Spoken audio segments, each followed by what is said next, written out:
Digital అరెస్టుల అంశం మరోసారి తెర మీదకు వచ్చింది. డిజిటల్ అరెస్టులపై సుప్రీంకోర్టు ప్రధాన న్యాయమూర్తి జస్టిస్ సూర్యకాంత్ స్పందించారు. డిజిటల్ అరెస్టుల వల్ల చిక్కుకుని ఉన్నత విద్యావంతులు కూడా మోసపోవటం తను నిర్ఘాంతపరుస్తోందని ఆయన వెల్లడించారు. కాగా బాగా చదువుకునే వారు కూడా డిజిటల్ అరెస్టుల అంశంలో బాధితులుగా మిగిలిపోవటం దురదృష్టకరమని జస్టిస్ సూర్యకాంత్ వ్యాఖ్యానించారు.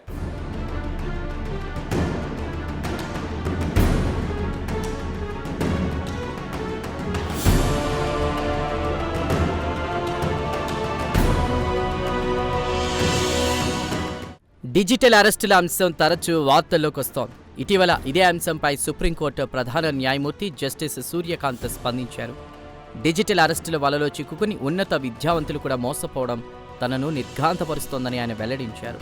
డిజిటల్ అరెస్టుల వలలో చిక్కుకుని ఒక వృద్ధురాలు ఇటీవల మొత్తం సొమ్ము పోగొట్టుకున్నటువంటి నేపథ్యంలో ఆయన ఈ వ్యాఖ్యలు చేశారు. అంతేకాదు బాగా చదువుకునే వారు కూడా డిజిటల్ అరెస్టుల అంశంలో బాధితులుగా మిగలడం దురదృష్టకరమని జస్టిస్ సూర్యకాంత్ వ్యాఖ్యానించారు.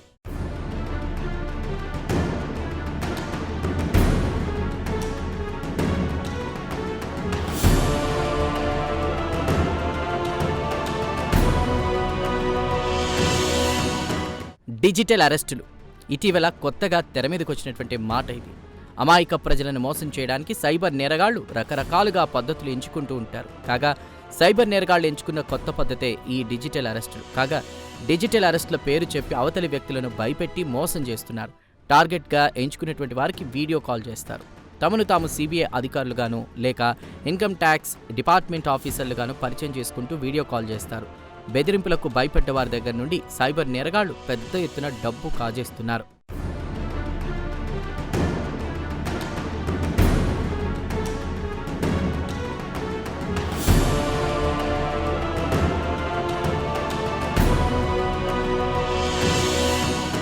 ఇటీవల రాష్ట్రపతి ద్రౌపది ముర్ము కూడా ఇదే అంశంపై తీవ్ర ఆందోళన వ్యక్తం చేశారు.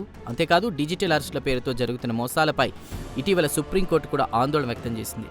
హర్యానాలోని అంబాలాకు చెందినటువంటి ఒక సీనియర్ సిటిజన్ ఫిర్యాదు ఆధారంగా సుమోటోగా సుప్రీంకోర్టు కేసు నమోదు చేసింది. ఈ నేపథ్యంలో కేంద్ర ప్రభుత్వం అలాగే సిబిఐకు సుప్రీంకోర్టు నోటీసులు జారీ చేసింది.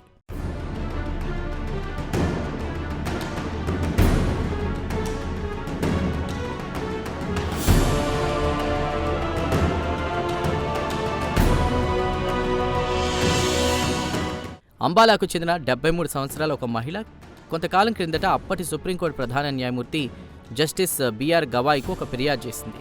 తనను డిజిటల్ అరెస్టు చేయవలసిందిగా సుప్రీంకోర్టు ఆదేశాలున్న ఒక పత్రాన్ని నేరగాళ్లు తనకు చూపించారని సదరు మహిళ పేర్కొన్నారు. అంతేకాదు ₹1 కోటి చెల్లిస్తే సదరు డిజిటల్ అరెస్ట్ నుండి బయటపడేస్తామని సైబర్ నేరగాళ్లు హామీ కూడా ఇచ్చారని ఆమె ఫిర్యాదులో వెల్లడించారు. కాగా న్యాయస్థానం ఆదేశాలున్నట్లు నేరగాళ్లు నకిలీ పత్రాలు సృష్టించడాన్ని సుప్రీంకోర్టు తీవ్రంగా పరిగణించింది. దీంతో సదరు ఫిర్యాదును సుమోటోగా తీసుకుని విచారణ చేపట్టింది.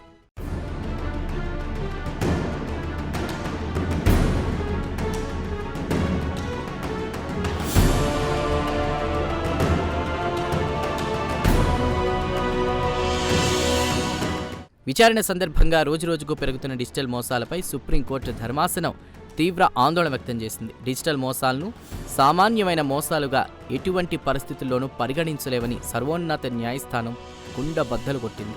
ఒకప్పుడు రద్దీగా ఉండే ప్రదేశాల్లో దొంగలు చోరీలకు పాల్పడేవాళ్ళు. ఇప్పుడు ట్రెండ్ మారింది. ఆన్లైన్ చోరీలు తెరమీదకొచ్చాయి.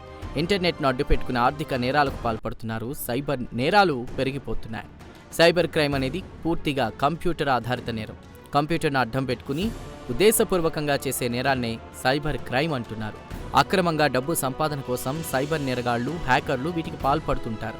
ఎక్కువగా సంఘ వ్యతిరేక శక్తులు ఈ నేరాలకు పాల్పడుతుంటాయి. అంతేకాదు ఫోన్ చేసి ఫలానా బ్యాంక్ అధికారులమని పరిచయం చేసుకుంటారు. బ్యాంక్ అకౌంట్లు అలాగే ఏటీఎం కార్డుల వివరాలు అడుగుతారు. అమాయక ప్రజలు ఇవన్నీ నమ్మి బోడాగా వివరాలు చెప్పేస్తారు. ఇంకేముంది, కేటుగాళ్లు అందిన కాడికి దోచుకుంటారు.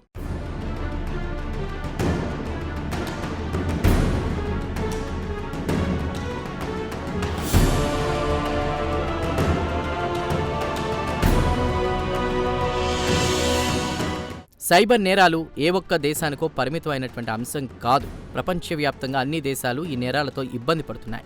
ప్రపంచవ్యాప్తంగా కేటుగాళ్లు ఇంటర్నెట్ను ఆధారం చేసుకుని మోసాలకు పాల్పడుతున్నారు. సైబర్ నేరాలన్నీ ఒకేలా ఉండవు.